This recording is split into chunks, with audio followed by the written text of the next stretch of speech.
Good morning everyone. Kiratarjuniya महाकाव्य में प्रथम सर्ग में महाराज युधिष्ठिर द्वारा नियुक्त किया गया वनेचर दुर्योधन के राज वृतांतों का ज्ञाता बनकर आता है और महाराज युधिष्ठिर से कहता है कि आप मेरे प्रिय व अप्रिय दोनों वचनों को सहन करें, क्योंकि हितम मनोहरी च दुर्लभम वशः, अर्थात हितकारी तथा मनोहर वाणी दुर्लभ होती हैं। अव्यय शब्द हैं सर्वदा। जो शब्द सभी लिंग, वचन व विभक्ति में एक समान प्रयुक्त हों वह अव्यय होते हैं।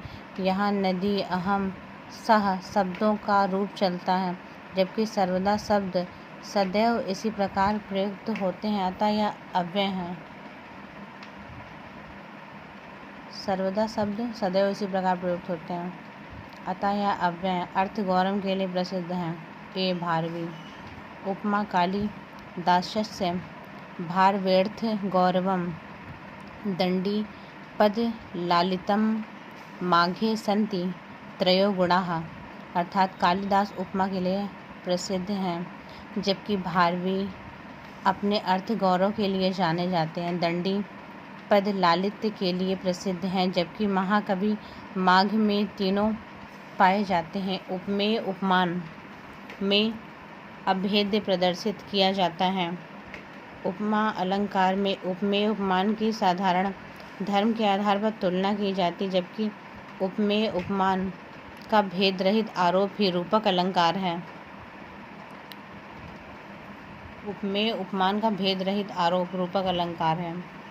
तद्रूपकम भेद्यो यह उपमानोपमेयो, अर्थात उपमान और उपमेय का जिनका भेद प्रसिद्ध है उनका सादृश्य यातिशय या वश जो अभेद्य वर्णन है रूपक अलंकार है। उपमेय में उपमान की संभावना प्रकट होने पर उत्प्रेक्षा अलंकार होता है, जबकि अनुप्रास वर्णों की आवृत्ति है। महान व्याकरणाचार्य पाणिनि ने संस्कृत की वर्णमाला को बांटा है। आचार्य पाणिनि ने संस्कृत की वर्णमाला को 14 माहेश्वर सूत्रों में बांटा है। आयुणिम, ऋलिक, अयोड्य, एवोच, हैवरट, लण, इयम, अडनम, झभ्य, घश, जब, गड, दश, खव, छट, थचट, तब, कपय, शशर, हल। वाक्य रसात्मक काव्यम कथन है आचार्य विश्वनाथ का। आचार्य विश्वनाथ अपने ग्रंथ साहित्य दर्पण में काव्य की परिभाषा देते हुए वाक्य रसातयम काव्य, अर्थात रसातयम वाक्य ही काव्य है। पंडित जगन्नाथ ने काव्य की परिभाषा दी है। रमणीयार्थम प्रतिपादकः शब्द काव्यम।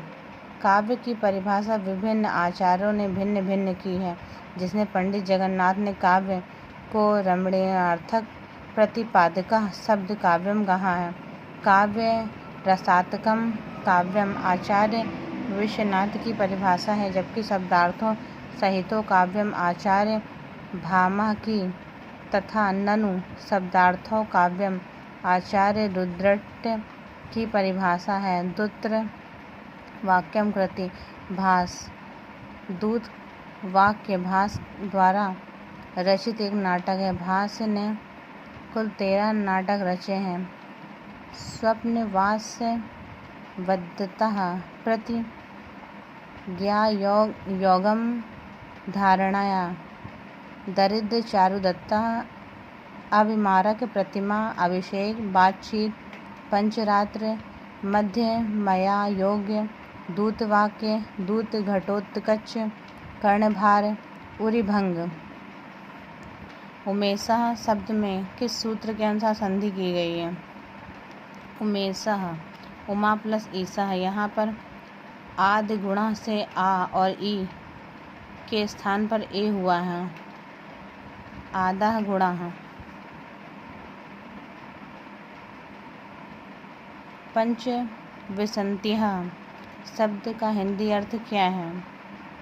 बी 25, 15 पंच 10 25 पंच विशंति विशति है, 35 पंच 63 50 पंचाशत। भोक्तुम में प्रयुक्त प्राकृतिक प्रत्यय है। ए भुज प्लस तुमनुम, भुज धातु से तुमनुम प्रत्यय होकर भोक्तुम शब्द बनेगा, जबकि भुज प्लस क्त्वा में भुक्तवा शब्द निष्पन्न होगा। हितोपदेशा में संधि है। बी गुण संधि। हितोपदेशा हित प्लस उपदेशा में आदि गुणा सूत्र से गुण संधि है। यदि यहाँ आ और आ के बाद हस्व या दीर्घ ई उ ऋषि लृ आए तो आ ई का ए, आ उ का ओ और आ ऋषि का अर और आ ला का अल हो जाता है। जैसे हित प्लस उपदेशः हितोपदेशः, सूर्य प्लस उदयः सूर्योदयः। तो आई होप कि चीज़ें आपको समझ में आ रही होंगी विद क्लियरिटी। भवभूति का संबंध है। उत्तर रामचरित के रचयिता भवभूति हैं। मालविकाग्निम मित्रम तथा रघुवंशम महाकवि कालिदास की रचना है, जबकि अष्टाध्यायी पाणिनि की रचना है। पीताम्बरम का विग्रह है। पीतम चा तत् अम्बरम। पीताम्बरम में कर्मधारय समास है, जिसमें पीत तथा अंबर में विशेषण विशेष से भाव है। इसका विग्रह होगा पीतम चा तत् अम्बरम पीताम्बरम। शब्द में कर्मधारय एवं बहुप्रिय समास दोनों माना गया है। कर्मधारय एवं बहुप्रिय समास। तो यदि किसी विशेषण विशेष भाव की बात हो और उसका कोई अर्थ निकले, जैसे कि पीला है अंबर जिसका अर्थात भगवान विष्णु, तो जब इस तरह के अर्थ निकलते हैं, पीला है अंबर जिसका अर्थात भगवान विष्णु, तो इस तरह के जहाँ पर शब्द या वाक्यांश बनते हैं वहाँ पर बहुब्रीहि समास होता है। लेकिन वहाँ पर कर्मधारय समास भी होता है, जहाँ पर विशेषण विशेष से भाव की बात आ जाए, लेकिन बहुब्रीहि समास में उसका अर्थ निकलता है। जैसे कि विष को पीने वाले अर्थात भगवान शंकर, तो जब अर्थ निकलेगा और किस अर्थ में किसी का नाम आ रहा होगा, किसी व्यक्ति विशेष या किसी ईश्वर का या किसी भी चीज़ का नाम आ रहा होगा, तो वह बहुब्रीहि समास होगा। पीताम्बरा शब्द में कर्मधारय समास है। और जैसे कि सिर्फ पीताम्बरा दिया हुआ है, पीताम्बरम, तो वहाँ पर कर्मधारय समास होगा। लेकिन जैसे इस तरह का सेंटेंस दिया है कि पीला है अंबर जिसका, अर्थात क्या, अर्थात जहाँ पर अर्थात का सेंस आएगा वहाँ पर बहुब्रीहि समास होगा, अर्थात भगवान विष्णु। तो इस तरह हम जान पाएंगे बहुब्रीहि समास कर्मधारय समास में क्या अंतर है। सिर्फ पीताम्बरा दिया है, पीताम्बर दिया है तो कर्मधारय समास, और अगर इस तरह से पूरा सेंटेंस दिया है कि पीला है अंबर जिसका अर्थात भगवान विष्णु, पीला वस्त्र जिसका अर्थ है भगवान विष्णु, बहुब्रीहि समास होगा। पीला वस्त्र में कर्मधारय समास हो, तो वस्त्र में कर्मधारय समास है, लेकिन किसी आइडियल की बात आए, उसका अर्थ निकल रहा हो, उस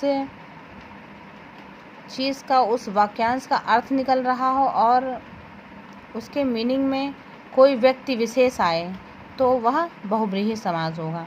और सिर्फ वस्त्र की बात की जाए, जैसे कि पीला वस्त्र, पीताम्बरा पीला वस्त्र, तो यहाँ पर कर्मधारय समास है। गलत वर्तनी वाला शब्द चुनिए। ए पुल्लिंग, नपुंसकलिंग, उभयलिंग, स्त्रीलिंग। गलत वर्तनी वाला शब्द है पुल्लिंग, इसकी शुद्ध वर्तनी है पुल्लिंग। तो पुल्लिंग को इस तरह लिखा जाता है, ये गलत लिखा हुआ है। पुल्लिंग को इस तरह 2 बार ला होता है, एक स्मॉल आधा ला होता है, एक पूरा ला होता है। शेष शब्दों में स्त्रीलिंग, नपुंसकलिंग, उभयलिंग, ये सभी वर्तनी शुद्ध है। राजपुत्रः तत्पुरुष समास। राजपुत्रः राज्ञः पुत्रः अर्थात राजा का पुत्र। यहाँ पर षष्ठी तत्पुरुष समास है। कर्मधारय में दोनों पदों की विभक्ति समान होनी चाहिए।